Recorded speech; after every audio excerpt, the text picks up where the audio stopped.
Welcome to Viji's info. இன்னைக்கு நம்ம ஒரு சூப்பரான சைட் டிஷ் செய்யலாம். டோஃபு வச்சு இது ரொம்ப நல்லா டேஸ்டாக இருக்கும். சப்பாத்திக்கு, பூரிக்கு, நானுக்கு, கீ ரைஸ், ஜீரா ரைஸ்க்குலாம் நல்லா சூட்டபுளாக இருக்கும். இது ரொம்ப செய்கிறது ஈஸி தான். இது எப்படி செய்யுதுன்னு பார்ப்போம். நமக்கு தேவையான பொருட்கள் ஃபஸ்ட்டு பார்த்துக்கலாம். ஆனியன், பெரிய வெங்காயத்தை 4 பொடி பொடியாக கட் பண்ணி வச்சுருக்கேன். பூண்டு 3 தட்டி வச்சுருக்கேன், 1 2. கடலை மாவு 1 ஸ்பூன், ஒரு 1/4 ஸ்பூன் மிளகாய்த்தூள், ஒரு 1/4 ஸ்பூன் மஞ்சள் தூள், தேவைக்கு உப்பு, கஸ்தூரி மேத்தி கொஞ்சம் எடுத்து வச்சுருக்கேன், டோஃபு ஒரு 100 கிராம், தயிர், புளிக்காத தயிர் 2 ஸ்பூன் எடுத்து வச்சுருக்கேன். இவ்வளோதான் நமக்கு தேவையானது. இது நம்ம எப்படி செய்யலாம்னு பார்க்கலாம். இப்போ கடாயில் ஆயில் ஊற்றி, ஆயில் சுட்டுருச்சு, நல்லா காஞ்சிருச்சு. இப்போ அதில் ஆனியன் போட்டுடலாம்.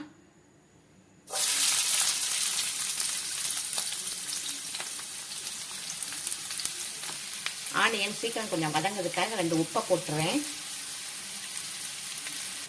பாருங்க, இந்த அளவு வெங்காயம் வதங்கினா போதும், ரொம்ப ப்ரௌனிஷ் ஆக வேண்டாம். இப்போ இந்த வெங்காயத்தெல்லாம் ஒதுக்கிடுறேன். ஒதுக்கிட்டு நம்ம எடுத்த கடலை மாவு இருக்கு இல்லையா, அதை போட்டு இதில் வறுத்துடலாம். வறுத்துட்டு செஞ்சோம்னா நல்லாயிருக்கும், வாசமாக இருக்கும், பச்சை வாடை இருக்காது.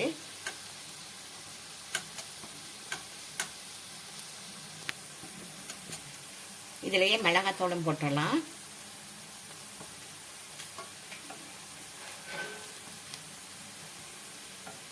இதிலே மஞ்சத்தூளும் போட்டுடலாம்.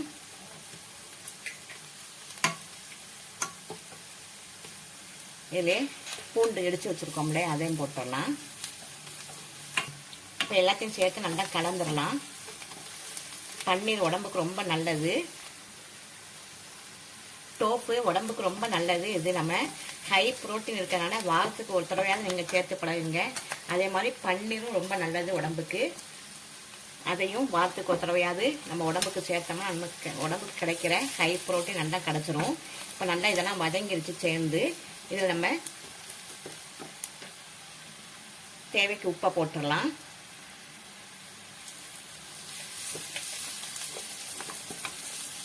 கொஞ்சம் தண்ணி விட்டுறலாம், வேகட்டும். பாருங்கள், நல்ல எண்ணெய்லாம் கசிஞ்சு அந்த ஓரமாக இருக்குது. இப்போ நம்ம டோஃபுவை போட்டுடலாம். டோஃபு நம்ம கட் பண்ணி போட வேண்டாம், கொஞ்சம் கொஞ்சமாக உதுத்து உதுத்து போட்டுடலாம், நல்லாயிருக்கும்.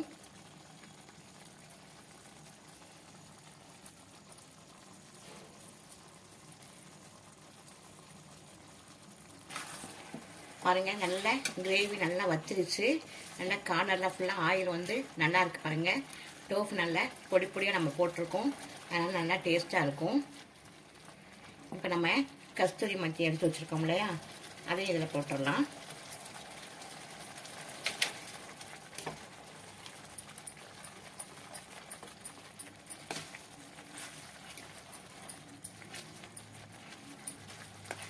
ஒரு கொதி வரட்டும், அதோட நம்ம கொஞ்சம் தயிர் விட்டுறலாம். இப்போ நம்ம 1 ஸ்பூன் தயிரை விட்டுடலாம்.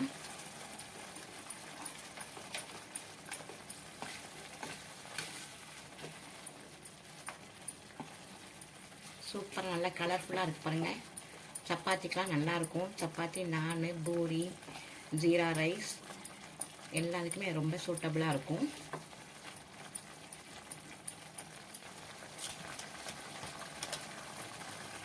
இப்போ இதில் கொஞ்சம் 1/4 ஸ்பூன் நாட்டு சர்க்கரை சேர்த்துக்கிறேன். இது ஆப்ஷனல் தான், உங்களுக்கு வேணும்னா சேர்த்துக்குங்க, நல்லாயிருக்கும். சேர்த்தோம்னா டேஸ்ட்டாக இருக்கும். அவ்வளோதான், நம்ம ஸ்டவ் ஆஃப் பண்ணிடலாம். பாருங்கள், ரிச் ப்ரோட்டீன் உள்ள ரிச் ப்ரோட்டீன் உள்ள டோஃபு சப்ஜி ரெடி ஆயிடுச்சு. நல்ல செம்ம டேஸ்ட்டாக இருக்கும்.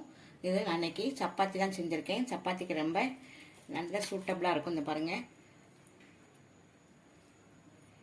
செம்ம டேஸ்டான டோஃபு ரெடி ஆயிடுச்சு. இதை உங்கள் வீட்டில் செஞ்சு அசத்துங்க. இந்த ரெசிபி உங்களுக்கு பிடிச்சிருந்ததுன்னா லைக் பண்ணுங்கள், ஷேர் பண்ணுங்கள், சப்ஸ்கிரைப் பண்ணுங்கள், பெல் ஐக்கானை தட்டி விடுங்க. மற்றும் ஒரு நல்ல ரெசிபி உங்களை சந்திக்கிறேன். பாய்.